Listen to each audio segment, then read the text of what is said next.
원산지 관리사 이제 과목 중에 2과목이죠. 2과목, 4개의 과목 중에 하나. 이 과목 품목 분류에 대해서 좀 말씀을 드려보겠습니다. 품목 분류, 과연 어떻게 공부해야 될까요? 일단 품목 분류라는 이 명칭에서 알 수 있듯이 품목을 분류하는 겁니다. 예를 들면 이 품목은 어디로, 이 품목은 어디로, 이 품목은 어디로. 이 어디라는 표현, 제가 어디라고 표현을 했는데 아직 이 공부를 시작하지 않으신 분들은 어디가 뭐야? 라는 건데 이게 HS 코드라는 코드, 각각의 번호가 있습니다. 단위별로 뭐 2단위, 4단위, 6단위 뭐 이렇게 나오는데 아직 이 용어들은 모르셔도 돼요.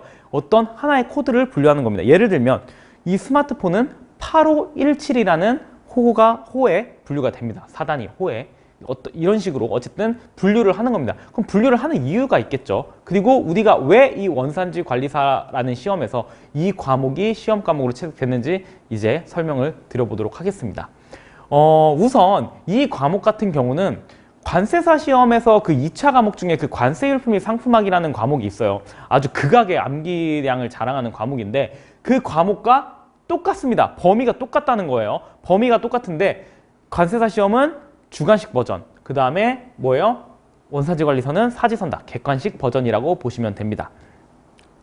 그래서 일단 과목 소개 보시면 이것도 지금 그 FTA 원산지 아카데미의 그 공식적인 홈페이지에 나온 부분을 제가 캡처했는데요. 이 과목 품목 분류입니다. 그래서 품목 분류 제도, 관세율표 해석에 관한 통칙, 관세율표 해설 이게 주요 내용이라고 적혀 있어요. 이제 그러면 과연 어떤 것들을 공부하고 제가 어떤 식으로 공부를 해야 되는지 말씀을 한번 드려보겠습니다. 일단 저는 개인적으로 나무위키를 상당히 좋아합니다. 그래서 관세사 제가 이 인스티브에서 강의하거나 다른 학원에서도 강의할 때도 OT 시간에 항상 그 관세사를 이제 나무위키로 검색해서 거기서 이제 그 나온 문구들을 그 OT 시간에 한번 소개를 해드려봤어요. 그래서 제가 이것도 역시나 원산지 관리사도 나무위키를 통해서 검색을 해보고 특히 제가 담당한 이 과목, 품목 분류 과목에 대해서 나무위키에서는 어떻게 얘기하고 있나 라고 해서 그대로 긁어와 봤습니다. 그래서 한번 보실까요? 자, 원산지 관리사에서 과락이 가장 많이 발생하는 자타공인 킬링 파트다. 자타공인 킬링 파트다. 우리 관세사 시험에서도 저희 과목이 제가 지금 관세사 시험에 약간 착각한 것 같은데 관세사 시험에서도 이 과목이 관세율표 상품학 과목이 과락률이 제일 높습니다. 여기도 마찬가지예요. 그래서 97개의 류와 물론 한 개의 류가 이제 지금 류가 뭔지 호가 뭔지는 모르셔도 됩니다. 어쨌든 97개의 류와 저기 5,000개 이상의 호를 달달달 외워야만 하는 과목이다 라고 되어 있는데 이거 약간 과장됐어요. 아니에요. 일단 5,000개 이상의 호를 달달달달 외울 필요는 없습니다.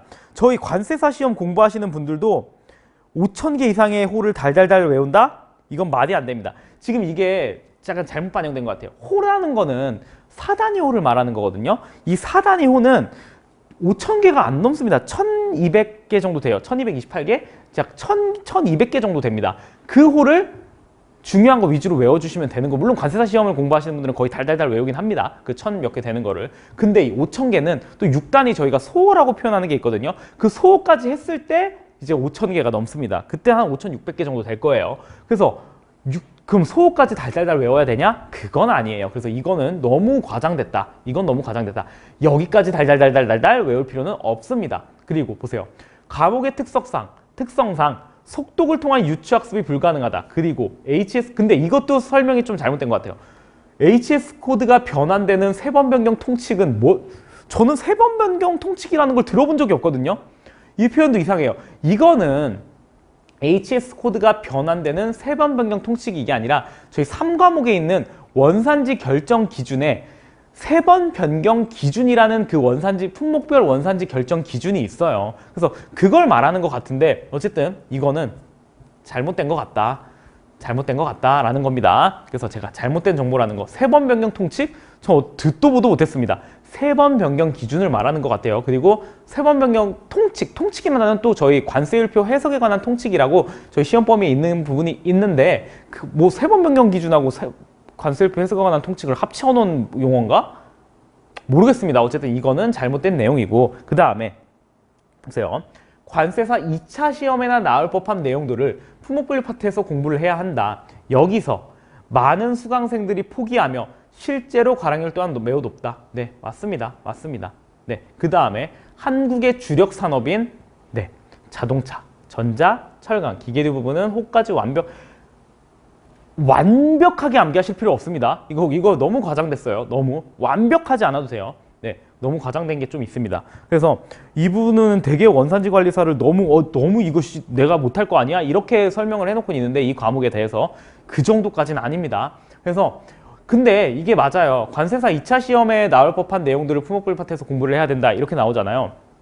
관세사 시험을 공부하시는 분들은 정말 이 관세율법률 상부막을 특히 전략 과목처럼 생각해서 달달달달달 좀 많이 외웁니다. 그래서 보통 관세사 시험을 가장 처음 준비하시는 분, 원산지 관리사 없이 관세사 먼저 준비하시는 분들은 관세사 시험 끝나고 나서 약간 기간이 붕 뜨잖아요. 그때 그 원산지 관리사 한번 따볼까 해서 시험 응시하시는 분들이 꽤 있어요. 꽤. 그런 분들은 이 과목은 굳이 공부하실 필요도 없습니다. 원산지 관리사 할 때. 그냥 관세사 시험 때의 지식으로 보죠.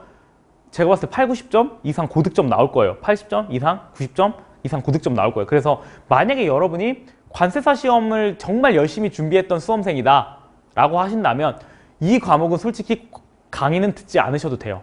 진짜 그냥 관세사 시험 때 준비하셨던 그 지식만으로도 충분히 고득점 받을 수 있는 거고요. 네, 그렇게 보시면 되고요.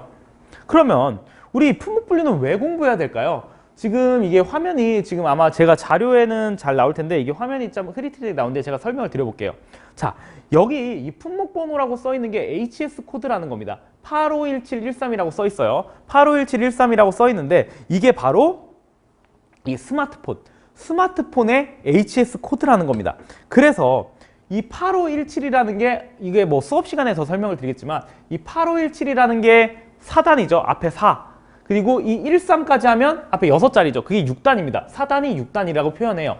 이렇게 이 HS 코드는 특히 우리 무역 업무를 하는 데 있어서 너무너무 중요합니다. 이 HS 코드로 연관되는 게 너무 많아요. 품목분류가 왜 중요하냐? 이거를 851713으로 분류함으로써 자 보세요. 일단 수입할 때 이 관세율이 정해집니다. 제일 중요한 관세율이 정해져요. 관세율이 정해지고 또 뭐예요?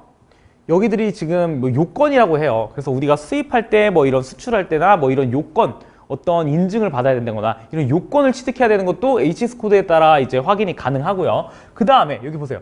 간이정액 환급일이라고 보이시나요? 이거는 HS 코드 10단 HSK 우리나라 수출한 물품에 대해서 간이정액 환급을 해주는 환급률표 고시에 따른 이 금액이 나온 건데 이것도 HS 코드에 따라서 결정이 됩니다. 그리고 뭐 여러 가지가 결정이 되죠. 그 다음에 우리가 이 원산지 관리사를 취득하기 위해서 공부해야 되는 이유는 바로 여기 있습니다. 이 밑에 부분. 원산지 결정 기준이라는 거예요. 이 품목별 원산지 결정 기준, 우리 3과목에서 공부할 원산지 결정 기준은 HS 코드에 따라서 결정이 돼요. 각 협정별로. 그래서 지금 제가 검색한 거는 RCEP이란 협정, RCEP라고 표현하는 RCEP 협정에서 과연 이 8517-135에 해당하는 원산지 결정 기준이 뭐냐라고 검색을 한 거예요. 그랬더니 6단위 세번 변경 기준 또는 뭐 부가가치 뭐 40% 이상 발생한 거 이렇게 돼 있습니다. 이게 HS 코드별로, 협정별로 다 다릅니다. 그렇기 때문에 품목분류가 매우 중요한 거죠. 이 물품이 어디로 분류되는지에 따라 원산지 결정 기준이 달라져 버리니까요. 그리고 또 뭐냐면 이 품목분류라는 게 특히 우리가 예전에 FTA가 도입되기 이전에는 예를 들어서 이 품목을 수출합니다. 이 어떤 기계를 수출하거나 어떠한 이 물품을 수출한다고 쳐볼게요. 이 물품을 수출을 할 때 완제품의 HS 코드만 중요했지 이 완제품에 들어가는 이 원재료 하나하나의 HS 코드는 그렇게 중요한 요소는 아니었어요. 그렇게 엄청나게 중요한 요소는 아니었습니다. 하지만 이제 FTA 시대에 접어들면서 이 원산지 결정 기준을 충족하냐 마냐를 따질 때 특히 세번 변경 기준이라는 걸 따질 때는 이 완제품의 HS 코드도 중요하지만 더불어 이 각각 이 완제품을 구성하고 있는 예를 들어서 이것도 이렇게 원재료들이 구성이 되겠죠. 이 원재료들의 HS 코드, 즉 원재료들에 대한 품목 분류도 상당히 중요해졌습니다. 왜냐하면 완제품과 원재료의 HS 코드를 비교를 해야지만 이게 한국산이냐 아니냐를 판정할 수 있는 부분이 이제 판정할 수 있기 때문이죠. 그렇기 때문에 원재료에 대한 품목 분류도 매우 중요해졌기 때문에 너무 이 과목이 원산지 관리사를 교사로서의 업무를 수행하는 데는 필수적인 그런 과목이 된 거죠. 그래서 어떻게 보면 이거 어떻게 보면 참 짜증이 날 때도 있어요. 실제 업무하다 보면은 품목분류라는 게 뭐 원재료 개수가 뭐 이런 단순한 물품들은 원재료가 뭐 몇 개 안 될 수도 있죠. 원재료가 하나인 경우도 있습니다. 그럼 너무 땡큐죠. 근데 뭐 기계 설비 이런 거 보면 원재료가 막 몇천 개 막 이렇게 되는 경우도 있어요. 그 원재료들의 하나하나 HS 코드를 다 품목분류를 해야 되는 상황이 벌어지기도 합니다.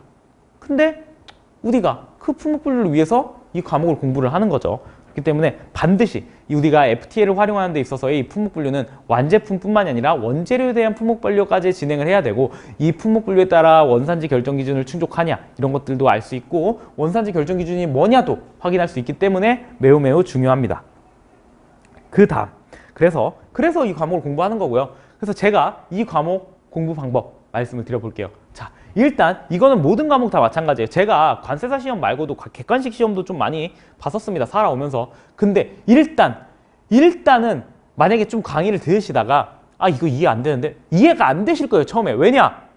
생소한 용어들이 막 나옵니다. 막 미친 듯이 나와요. 막 제가 관세사 강의할 때도 똑같이 말씀드리는데 와 진짜 짜증난다라고 생각할 정도로 막 답답합니다. 특히 문과 출신, 저도 문과거든요. 제가 아까 제가 문과인데 너무 짜증났어요. 하지만 일단 이해가 안 되더라도 제가 이제 강의를 하면서 이 부분 중요해요, 이 부분 중요해요, 체크하고 일단 이렇게 하면 체크하면서 중요한 부분 위주로 체크를 하고 무조건 일단 강의로 1회독을 하십시오. 1회독을 무조건 하는 겁니다. 완강을. 이해가 안 되더라도 완강을 해놓고 정리를 해놓는 거예요. 그리고 이건 관세사, 계속 제가 관세사 얘기하는데 왜냐면 똑같은 과목이라 그래요. 암기 또 암기예요. 암기 또 암기고, 그 다음에 근데 전부 다 가져갈 수는 없어.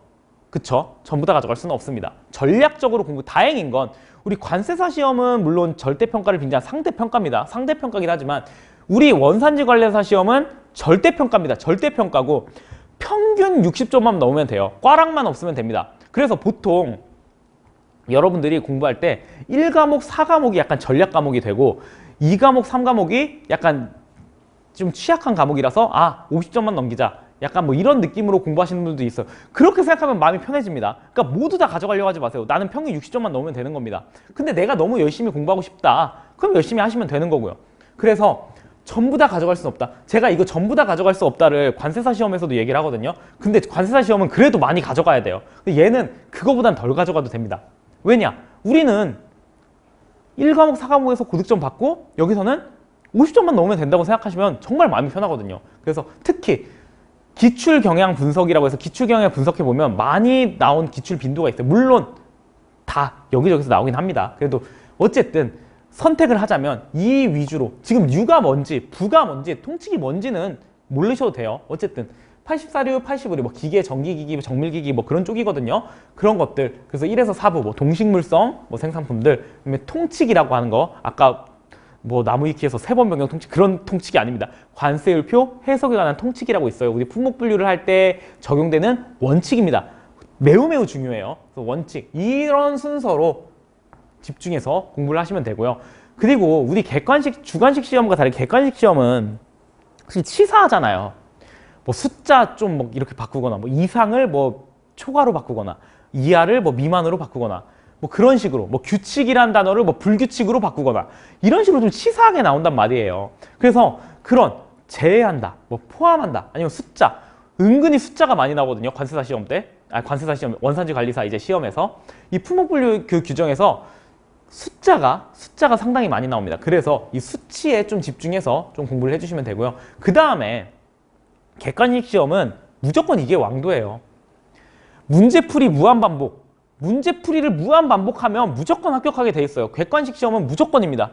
이거는 제가 여러 번 객관식 시험을 봐본 경험상 봤을 때 이건 문제풀이밖에 답이 없습니다. 혹시 여기서 이해가 안 되더라도 여기서 만회할 수 있습니다. 그래서 제가 이 과목을 기본 이론을 쭉 강의한 다음에 기출문제 풀이가, 이게 또 이 시험이 좋은 건 이 교재를 또 뭐예요? 시험 주관하는 기관에서 발간을 합니다. 그래서 기출문제도 싹 모아서 책이 있어요. 그래서 그 기출문제를 풀이해서 제가 그 강의를 이제 기본 마치고 풀이를 진행할 거니까 그 풀이 강의를 수강한 후에는 이제 문제풀이를 무한 반복하면서 그리고 만약 이해 안 가는 게 있다. 그럼 그때 저를 달달 볶으시면 됩니다. 문의 게시판 질문을 하셔도 되고 그런 식으로 하시면 이래도 완강하고 문제풀이 무한 반복하고 이 두 가지만 완벽하게 주신다가 하면 물론 암기 어느 정도 암기는 선행돼야 돼요. 제일 외울 게 많습니다. 그래서 그 암기 해서 문제풀이 무한 반복하시면 뭐 3개월, 2개월 안에 충분히 합격하실 수 있으니까 이 과목, 품목분류 저를 믿고 계속 이 과목을 이렇게 수강해 주시면 좋을 것 같습니다. 그리고 이 원산지관리사 시험 보통 1과목부터 4과목이 있잖아요. 그 순서를 보통 여러분들이 생각하실 때 그냥 1과목, 2과목, 3과목, 4과목을 동시에 들어가는 분들도 있고 아니면 뭐 한 과목 끝내고 한 과목 끝내고 한 과목 끝내고 뭐 이런 분들이 꽤 있어요. 뭐 방법은 뭐 어떤 게 정답이란 없습니다. 근데 저는 개인적으로 추천하는 거는 어쨌든 4과목, 1과목, 그 다음에 3과목, 2과목 순서. 왜냐면 이게 제일 어렵다고 하잖아요. 그러니까 얘를 마지막에 학습. 아마 이렇게 추천드리는 분들이 꽤 많을 거예요. 그래서 2과목, 저는 한 과목 이런 식으로 공부를 하되 이 2과목을 마지막에 공부를 해줬으면 좋겠습니다. 물론 관세사 시험 준비를 열심히 하셨던 분들이 준비하고 계시다면 그건 예외예요. 이건 공부하실 필요가 없습니다. 만약에 관세사 시험 열심히 공부했는데 원산지관리사 시험 공부 안 하고 봤는데 품목분류 만약에 4, 50점 나왔다? 그건 관세사 시험 공부를 열심히 안 하신 분들이에요. 네, 그렇게 생각을 하고 어쨌든 마지막으로 말씀드리면 강의 1회도 완강, 그 다음에 암기, 그 다음에 문제풀이 무한 반복하면 충분히 합격할 수 있다라고 해서 제가 최대한 이해하기 쉽게 강의해 드릴 테니까 믿고 따라와 주셨으면 좋겠습니다. 네, 감사합니다.